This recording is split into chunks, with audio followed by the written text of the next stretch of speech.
Good morning. It's Friday morning, and we've got some good news for you today. We have a pastor, a business leader, a best-selling author. Rick McDaniel is here with us this morning. Rick, I'm so excited to have you. Welcome.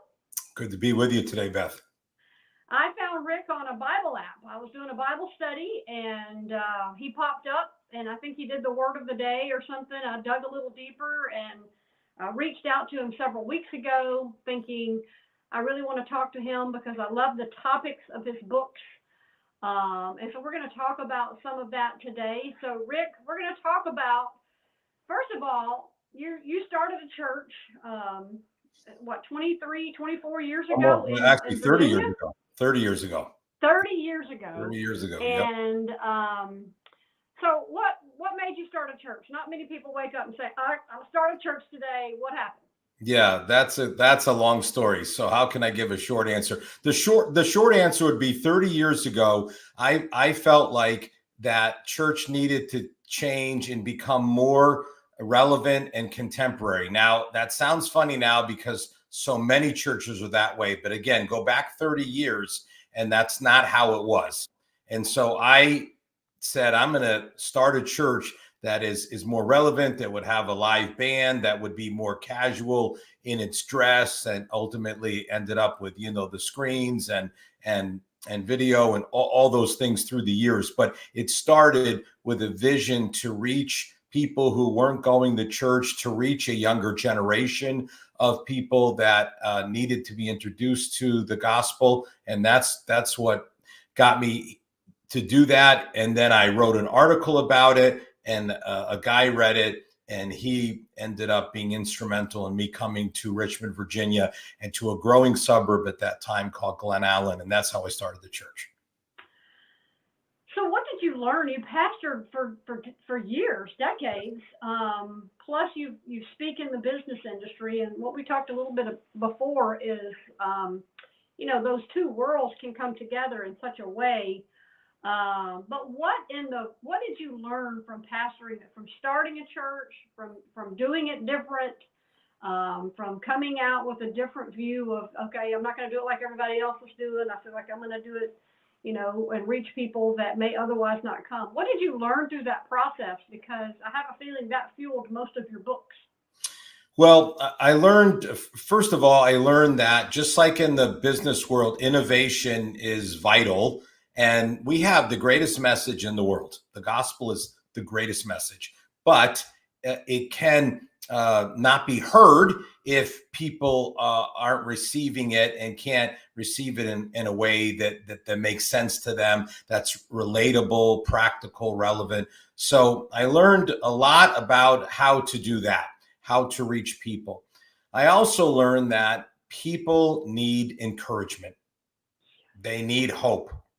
And that if you don't offer them hope, which again, the gospel message is at its core a message of incredible hope, that we might be able to be forgiven of our sins. We might have a relationship with God, that God has a plan for our lives, that we can live an abundant life. You can't get much more hopeful than that. But again, people need to hear it. So that was another thing I learned. Now, again, I could go on and on. I learned a lot about leadership, about how you have to lead people well in order for people to, again, be able to gather in larger numbers. Many churches are small for a reason. If you're going to reach a lot of people, you've got to use leadership principles, some of which, by the way, work very well in business as well. Most do. Yeah. So let's talk about that. People need encouragement, because you've seen that. I mean, that was then, over 30 years ago. Mm-hmm. And then you look at now, people don't just need encouragement. People are starving for encouragement. Yes. And I think that we've taken the gospel message and we've made it so complicated that we forget that it's invitation to everyone. And a lot of people don't believe God has a plan and purpose for their life. So how did you convince people to really grab a hold of that? Because most people think that's for Christian people, like, big pastors and stuff like that. But it's for every person, right? Yeah, oh, absolutely. It's for every person. And actually, I find it very easy to convince because the Bible is a textbook for life. Yeah. It has incredible guidance and wisdom and principles. So I basically based my preaching speaking ministry on extracting out of the Bible principles. I would call it life application. Here's the Mm-hmm. principles. Here's how you can apply it to your life. And what happened is people were like, wow, I never knew the Bible even talked about that. I never knew the Bible talked about that. Wow, these principles. I would have business people tell me that on Monday morning, they would gather with their staff and they would repeat things that I said in services on Sunday that were in a church environment, but the principles work in life, in sports, which is my background before becoming a pastor, in business, and again, law, medicine, whatever, healthcare, education, wherever you want to go. So I just love how the Bible is full of principles, and I think it's practical. And I developed over time, the ability to take those principles, which then led me to writing books, because again, the books allow for a larger reach than maybe just a local church, even though I had a broadcast ministry in other ways. And eventually it led me to leave the baby that I founded and cared for all those years so that I could do reading plans and verse of the day on the Bible app, so I could do a show on the Pray app, so I could write articles for Fox News. I have one coming out on Sunday about unity in our country. And give me an opportunity to do other things to expand the message to an even larger audience, which I'm thankful to say is what I've been able to do. And you've traveled several continents. You've traveled the United States. You've been around the world with your messages, with your books. And let's talk about that topic of unity. What does everyone of all those places that you've been have in common? Where's the common ground that we should all be? Okay, here's where we start, and then let's go from there. What do you find to be that commonality in all the places, or most of the places that you've been? Yeah. So again, all 50 states, 40 countries, 6 continents. So I have been a lot of places and That is a lot of met a places. lot of different kinds of people, third world countries, metropolitan, cosmopolitan cities. So first thing I would say, and I it's the first thing that comes to my mind. It's not very spiritual in one sense, but it's very in another, is everyone loves their family. Yeah. Everyone loves their family. People care about their family. They want what's best for their family. Parents love their children. They want what's best for them. So I found that no matter where you go, and I mean the poorest place in the world, in South America or Africa, the biggest, fanciest resort and place in the biggest city, you'll find people love their families. They love their families. So they love their families and they want to do anything they can to help them. And there's no greater way to help your family than to tell them about God's love for them and about God's plan for their life. Again, back to the hope message, people have a lot of problems that they encounter. I like to call them challenges rather than problems, and they need help overcoming those challenges. And I discovered that when you give people answers to their challenges, when you make sure that they know that you care about them, their relationships that are important to them, you can do a lot of good in this world. Yes, you can do a lot of good. Let's talk about that, because really families, and whether it be extension of our families and our communities and relationships, you talk about communication. And in our world, we're becoming less good at communication because we're really good at, this, and Right. you know, high little snippets of communication, but the depth of communication is, I think, what people are missing. So how do you get people to stay connected to those family members, to stay connected to those community members, and not miss the part of that one-on-one relationship because I think that's what causes people to be so unhappy, unfulfilled feeling is, like, what does my life really matter? And it does go back to the depth of those relationships. Is that right? Yeah, of course, yes, it's right. But again, that relationship with God is crucial to get Yeah. meaning and purpose in life, not just the family relationships. But I do think that we're back to this whole thing that God has put me on this earth to do, which is to inspire people, to encourage them, to motivate them, to want to do the things that maybe they know they should do, but struggle to do, to get them to have family dinners together instead of just everyone going a million miles an hour in a million different directions, to try to get off these devices and just spend time with each other, and to really show their love for one another in more practical ways, and then to support one another through the inevitable challenges that we all face. And this is where this comeback message in this 2 books I've written on comebacks, and why so many people have been interviewed and had so many interactions with people in the media over comebacks, is because there are, of course, all kinds. You can have you can need a relationship comeback from a relationship setback, health, finances, career, spiritual, across the board it goes. And so helping people to have comebacks is something that God has uniquely encouraged me and motivated me to do. So when you've had a setback, you've missed a job opportunity, you've gotten a bad diagnosis, you felt like something God called you to do was going to happen, it didn't. We perceive those as setbacks. Well, how do we then take that perception and say, okay, I'm going to set myself up for a comeback? Because we do have to do the work. We can't just sit around and wait on God to come knocking on the door, right?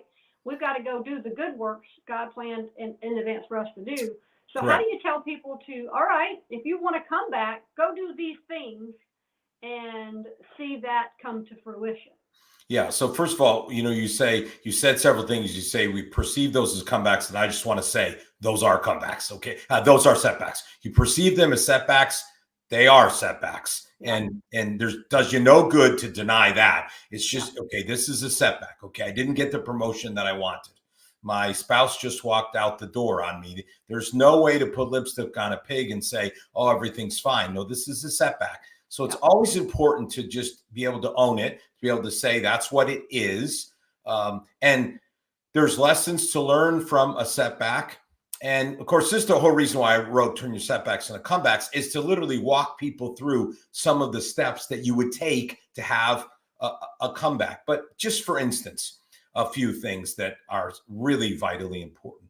One would be exiting survival mode. When we have a setback, we get into survival mode. We have to survive. However, you can't stay in survival mode.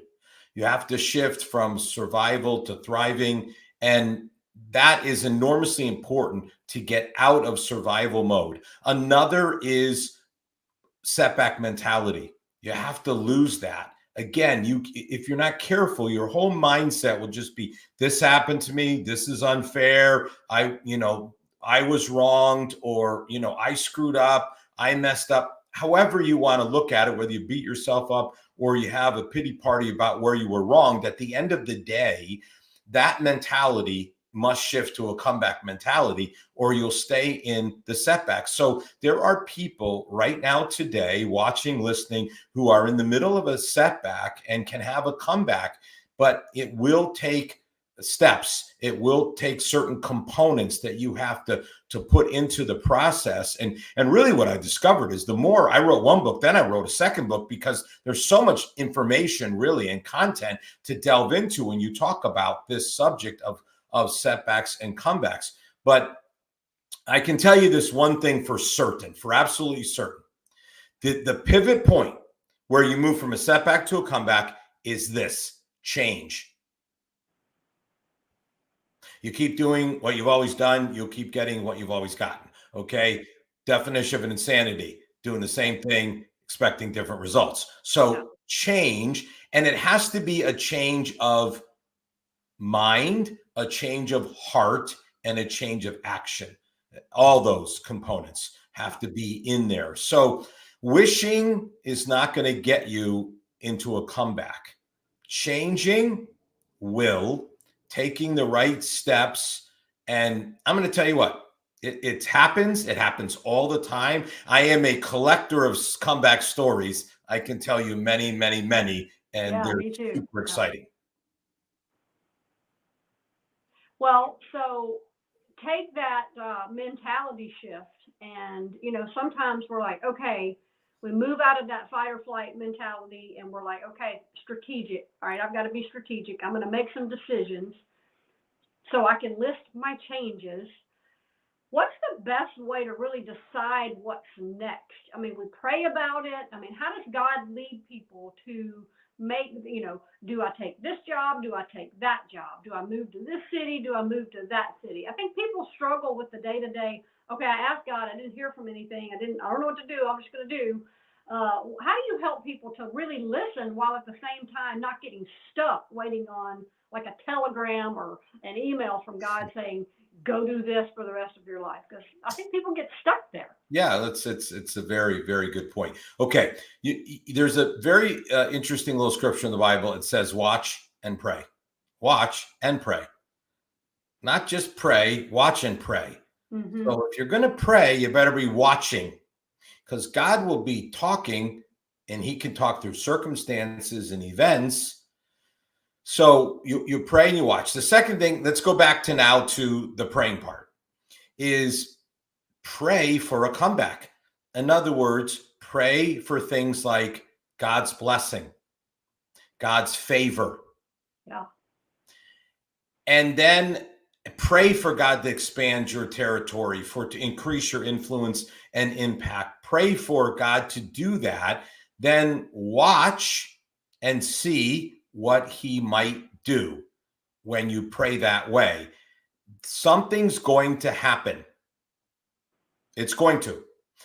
It may be big, it may be small, it may be medium. I don't know, but something's going to happen. And then you've got to respond to that. You have to take a small human step. God will take a giant God step. You need to be able to do. I always say, when we do all we can do, God does what only he can do. Yeah. We have to do all we can do. Then God will do what only he can do. So you're praying, you're asking, you're watching, then you're acting upon what opportunities come your way. Then God is blessing that. Then what happens, and this is why the sports world of comebacks is good, because in sports, a comeback is about momentum. And you can have personal momentum just like a team can have momentum. Mm-hmm. I was with John Maxwell, this is years ago, like 20-something years ago.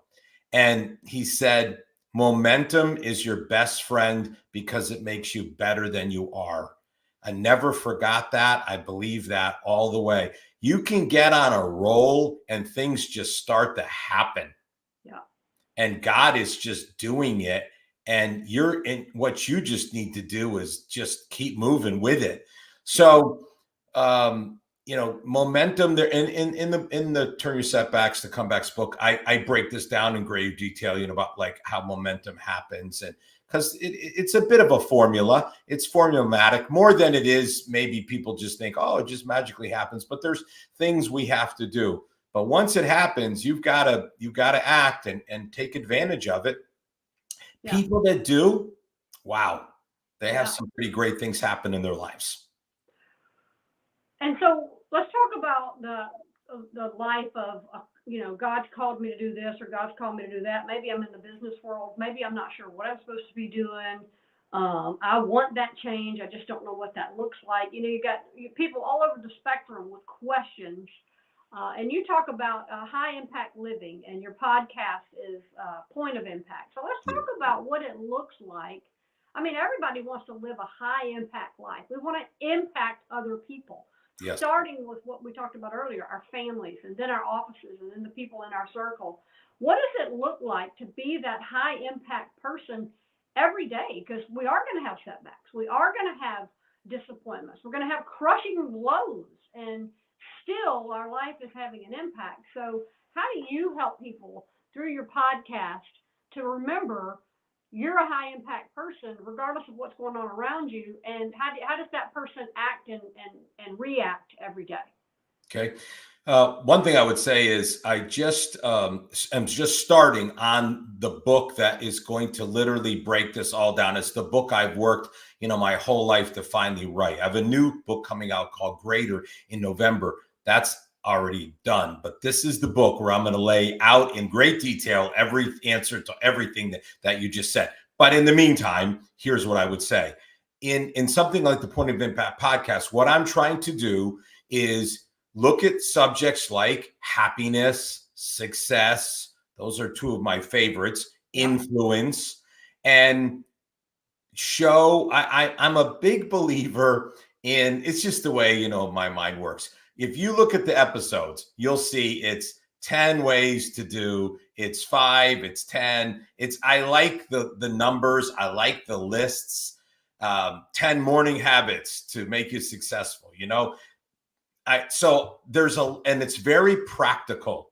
Yeah. It's, I have the quote unquote credentials, 3 degrees, blah, blah, blah. I'm a scholar in terms of what the academic world would look at. I actually was a professor way, way back, very briefly. So I have all that, but I am not interested in trying to give people a bunch of intellectual information to pass along to make their heads full of knowledge. I am a believer in the practical, in steps that you can take. So my podcast is very practical. If you want to know how to be happy, successful, have influence, have a comeback, those episodes are there all the time. I break it down very simply. You know exactly what to do. I think one of the worst things that can happen is for someone to say, go to church and listen to a sermon by a pastor who has worked very hard to put it together. But at the end of the day, when they walk out, they have nothing to apply to their life between that Sunday and the next Sunday. They've learned some things, maybe they know some things, but it's got to be applicable. It's got to be practical. And so the podcast is exceptionally practical in nature. It will help you. If you listen, you will be helped. So let's talk about that word happiness, because everybody wants to be happy. Life, liberty, and the pursuit of happiness, right? Everybody wants to be happy.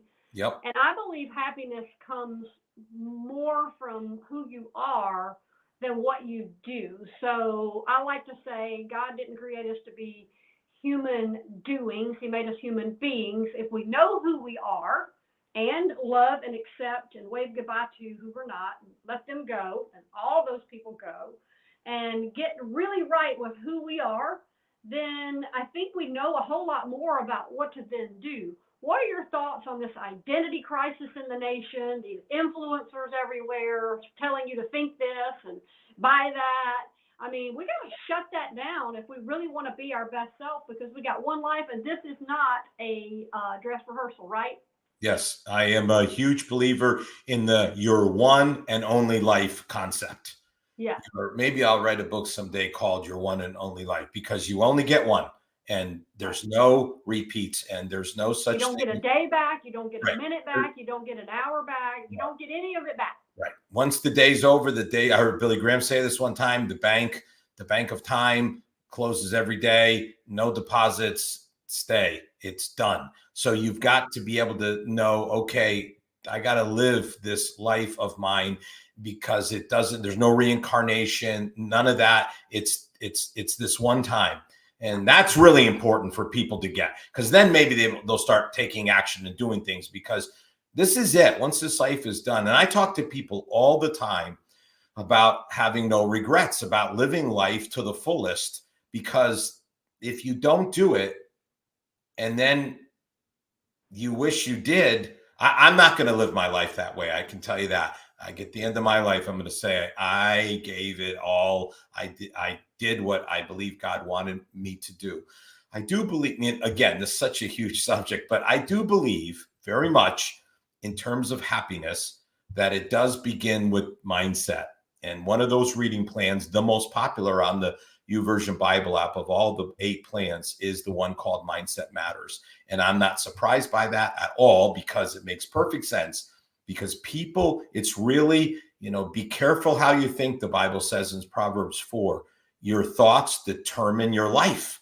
So you've got to think right about who you are, about who God is. That's where it all starts. And if you get your thinking right, that is a huge part of the battle to happiness. Now, and by the way, totally believe human beings, not human doings. I'll just simply say this, though.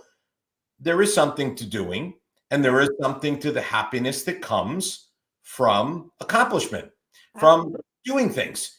But that can't be the beginning point. That's like the outflow of what starts in the mind, and then it flows out into your actions. I agree with that. And I think it's equally important, but I think you got to go back to who you are, because God created you. And yeah, you get married and you have babies and you do all these things, and these relationships and all that affects you. But I think people lose themselves in roles, responsibilities, and things like that. And I always say, have an invited identity crisis. If you're not sure who you are, great. Then go back to that question. Who am I? What is my goal right now for from here moving forward? Because I think sometimes asking the tough questions really is the best thing we can do. If you're having a setback, then that's the best place to really dig deep and ask the tough questions. Isn't that a part of it, pulling out of that hole? Absolutely. I am a huge believer in asking questions. I have all kinds of lists of questions. I am Bob Beal, another person who influenced me greatly many years ago, who was sort of the original questions guy. I mean, he'd write these entire books that were full of question after question after question. And I believe, yes, it's great to ask yourself penetrating questions and really ponder and consider, the unexamined life is not worth living. So let's examine our lives. Let's reflect on it.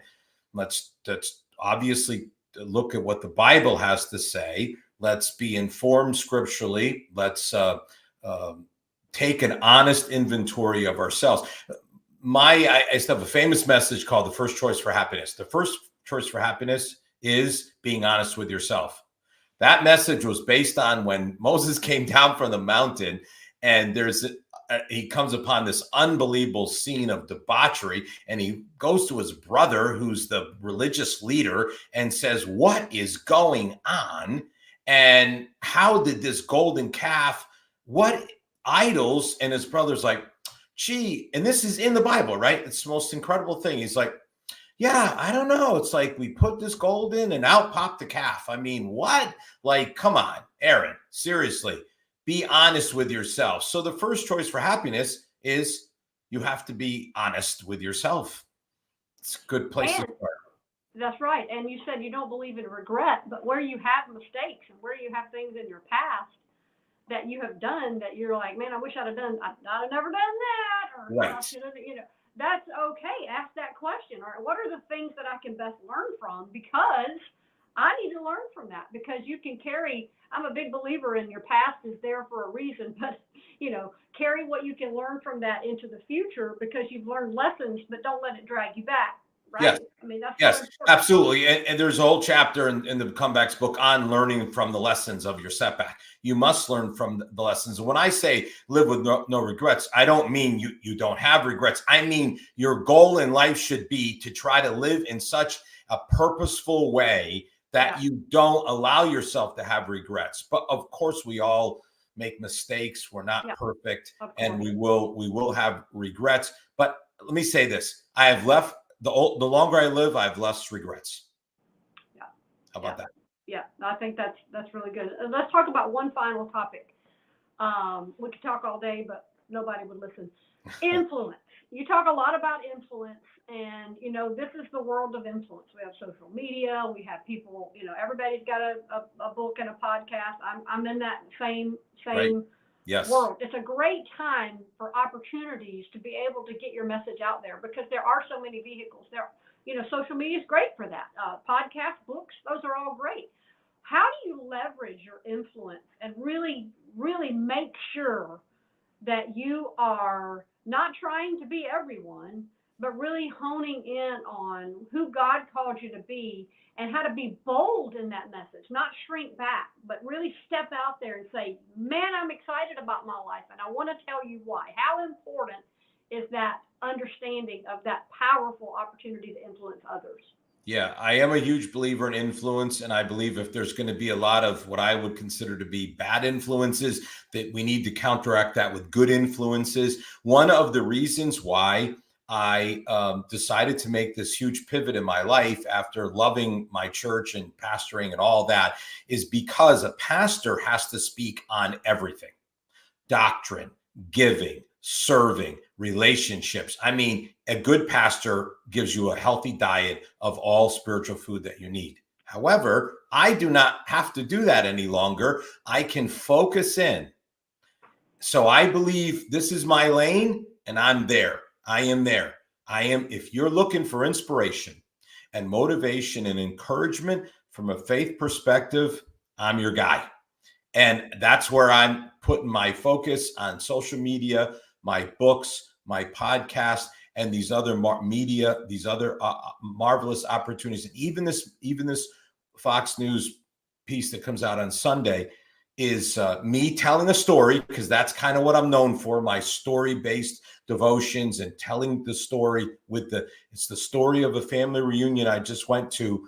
And it's a message on unity. And I'm not a political leader and have no interest in being, but I am someone who wants to encourage and inspire people that we are better together than we are apart.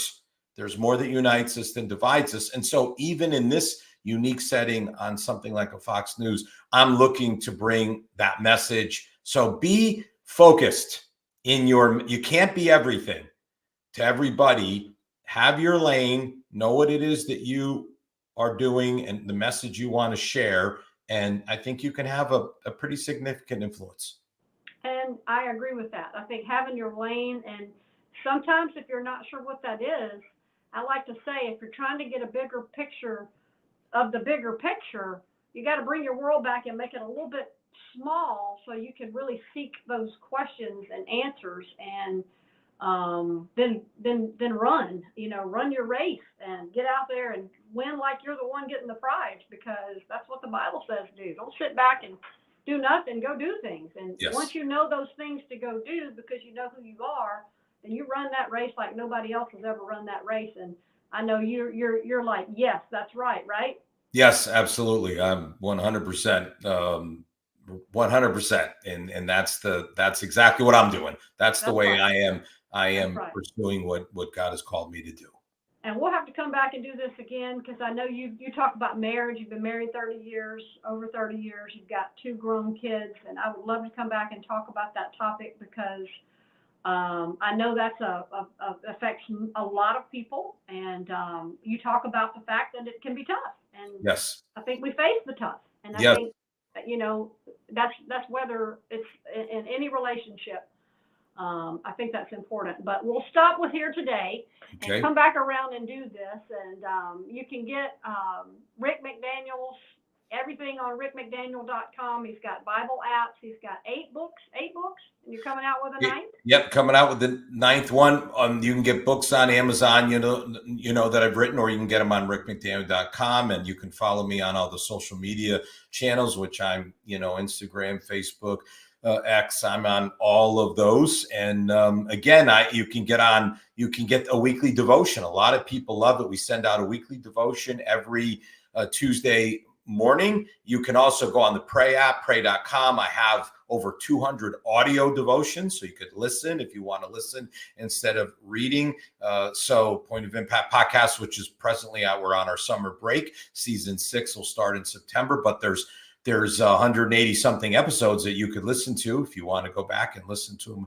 So lots of resources out there for you. And again, Sunday, you can read the article. It comes out at 10 o'clock in the morning on Eastern time on foxnews.com. So That'll be great. Whatever you're interested in, go find it. You have options. You have options. Yes. So many options, so little time, right?